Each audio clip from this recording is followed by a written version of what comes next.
Hello, welcome pen friends. Welcome to the final ink for Ink Flight 21, the ink profile. And today it's going to be Honeybee. It's a light kind of I'd call it a sort of a light brown kind of color. And it is very light when you get it on most papers, but there's some things to look at. There's some things to show us how different it is on certain papers. So let's go ahead and do the bath test. They've all been coming out the same with this series, but we'll do it anyway. And then this was yesterday's Robert Oster Bass Straight. So there's that one.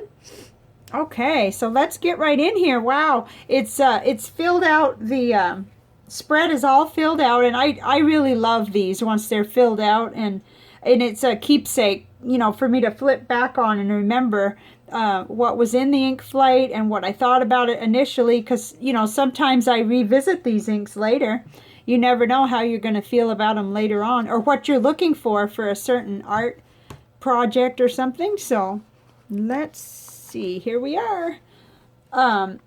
Here it is right here, and as you can see, it's pretty light. It's not that heavily or darkly saturated, but it did some interesting things on the little Tomoe River sample there. And I thought it was really neat. And there are some inks to compare it to, so that'll be interesting. My first impression for me was that it's light for me to write with and everything, but it is a nice warm tone, and I like it. But there are two others that I kind of think of immediately that I go to, which are Robert Oster Cafe Crema and also KWZ Standard Honey. So there are plenty of options for all of us, but those of you who like a lighter kind of understated or muted colors like this may really love this. So it's Ink Journal now has these inks available, and I wanted to point your attention to that because I had been checking every time I did the review to see whether they had full bottles of these yet. But yesterday in the Flex Nib Friday that they put out, the wonderful Friday newsletter kind of thing, an e-newsletter through email, they said they had the inks, and sure enough they do. So you can get the bottle for $17 at either Ink Journal or Goulet, same price. And then but if you want the 2 ml sample, you can get it for $1.50 at Goulet Pens. So all right, let's see how this ink did in the Cafe Note,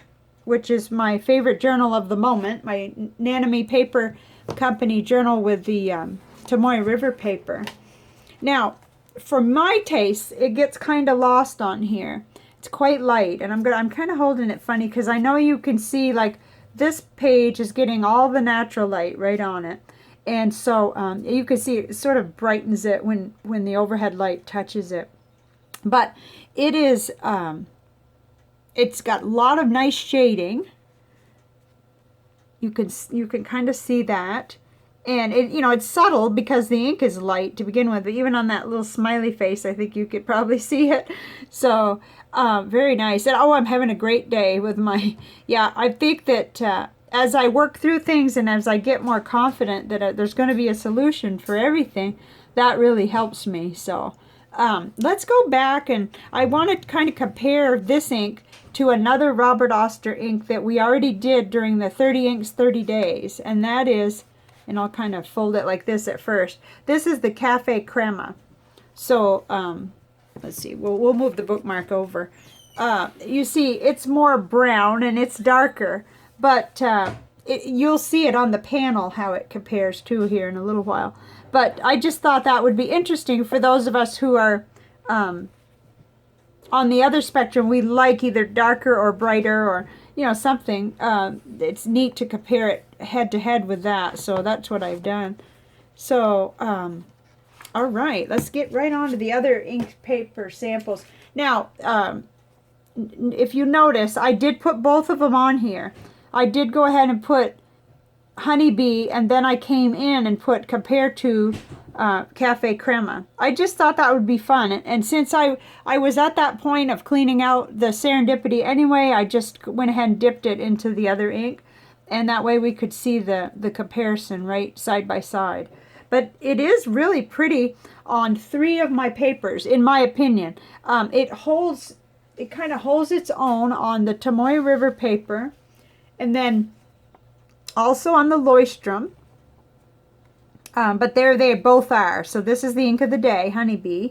And then this is, I just wanted to compare it, because this, it's on my wish list for a bottle, because I just can't get my mind off it for very long. And that's kind of how I do it. I just try to forget about them for a while and use my samples. And the ones that I keep thinking about, I know that they're a favorite. So, but there they are. And then when we get to it, I'll show you the other paper that it really looks good on. Here's Clairefontaine 90-gram paper, and here's Honeybee right down at the bottom. And you could still see shading and everything on that. And then I went ahead and put in Robert Oster Cafe Crema here to the side just to compare it. And there really isn't any comparison. It's so much darker. But it's just like taking the dial and turning it up on the color saturation. To me, that's what it looks like. So, yeah. And this paper, it just seems as if that it doesn't stay quite as bright, or it doesn't look quite the same on the white Clairefontaine, but not that it looks bad, just different, that's all. Here's Rhodia dot pad, okay, and then here's Honeybee right here, and I put Robert Oster Cafe Crema right underneath it. Whoops, we're getting a little shadows, but I don't like that. So we're gonna have to have little angle here on it. But yeah, pretty much the same, except I felt maybe it was a little bit better on Rhodia. I don't know why. Heaven only knows why. Here is CVS Caliber paper. And it's quite light on there. The Honeybee is. And then compared to the Cafe Crema. So, I mean, they're not.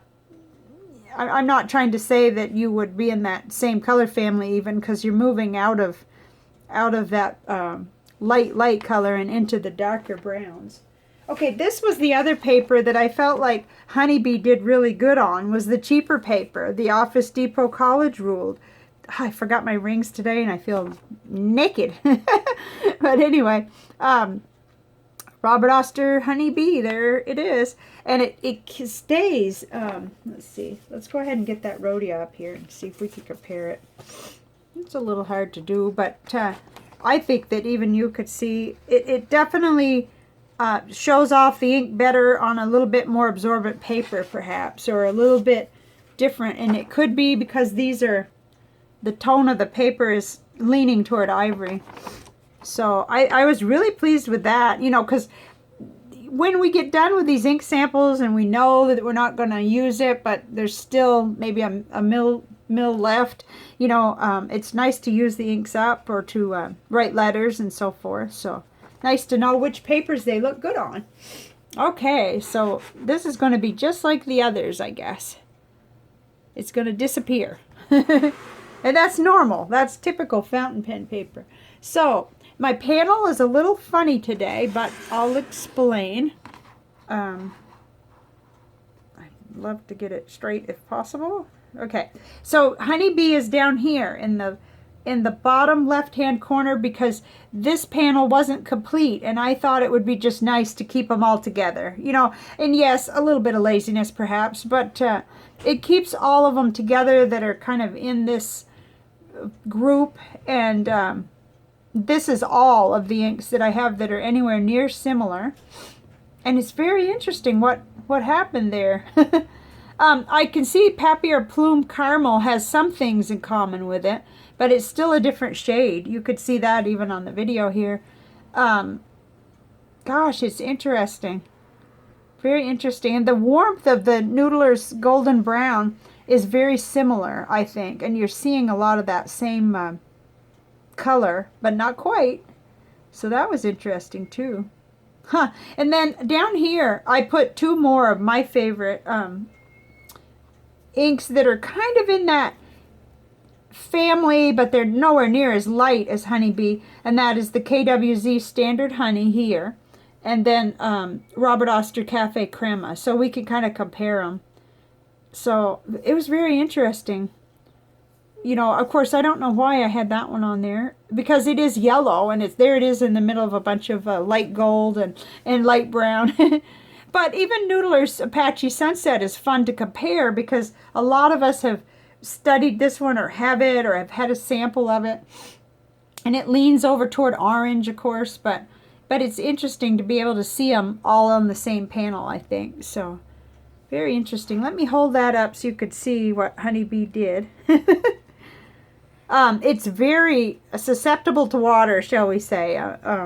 Definitely. And it did seem like that was writing drier, more on the lines of the dusty pink in the nib, in the broad nib, because I can always tell when I feel like I have to keep redipping, even though it doesn't make any sense why I'm already wanting to do that, because the serendipity, as you know, I've talked about it, it lasts for a long, long time with one dip, so like 3 pages of A5.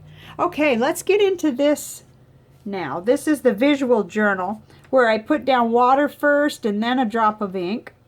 And I didn't put a whole lot on this first one. Let's see if we can get that. I don't know if you could see all that edging. It's very interesting. It kind of becomes a little bit almost greenish in there, but not too much. Okay, the lighting is definitely brightening this up some. This, to me, is appearing duller. Not quite as mustard-like at all. So that's a shame. I wish that 100% natural light would work best, but it would have to be an overhead skylight, I think. So the second attempt here, I did put more water and more ink, and that did kind of yield a good result, I thought. At least we could see the ink better. And I'm fussing around because I wanted to show you that I did do down below here the Cafe Crema, and even that is looking, it's distorting it. I'm going to pause and try just natural light for a second. Okay, I'm back. That didn't make any difference. I tried it and it didn't. It's just, this to me appears much, almost pink here, and these, the peachy color. And so we're getting kind of a distortion. That's a shame. But if I tilt it toward the natural light, we get a little bit better display of what it looks like. So, darn, I wish it wouldn't do that. That's too bad. Okay.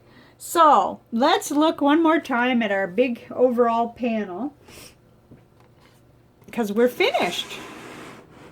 And I think it's just awesome that we got finished before the new ink flight came in. And I just want to make the comment that I have 2 favorites on this panel. Number 1, Gray Seas. I love that. And I love it mainly for the art effect, or what happens when you add water. And then the other one is Opal Green. I really loved how that looked in a nib. And I'm not a 100% green person. I don't chase after green, but I do love green. And like I said during that video, grass and trees and natural green is a beautiful color. But that one was really nice. And then I loved Dusty Pink, but I didn't like how it behaved in the nib. So I would have to try it in some other nibs, because as we know, we're dealing with, you know, the ink and the nib and the paper. So there's so many variables you can change. You know, you have to continue to test and try these with different, you know, different paper, different nibs. Like maybe that would do better for me in a stub nib, a nice juicy 1.5 or something. I don't know. I have one, so I may try that. And I liked them all. This ink flight was really amazing because it had you know, such a variety. But these 2, Gray Seas and Opal Green, were my favorite. And then I love this, how it looks here, but I just didn't like how it looked in the broad nib, which usually, if I'm going to love an ink, it's going to be coming out of that serendipity.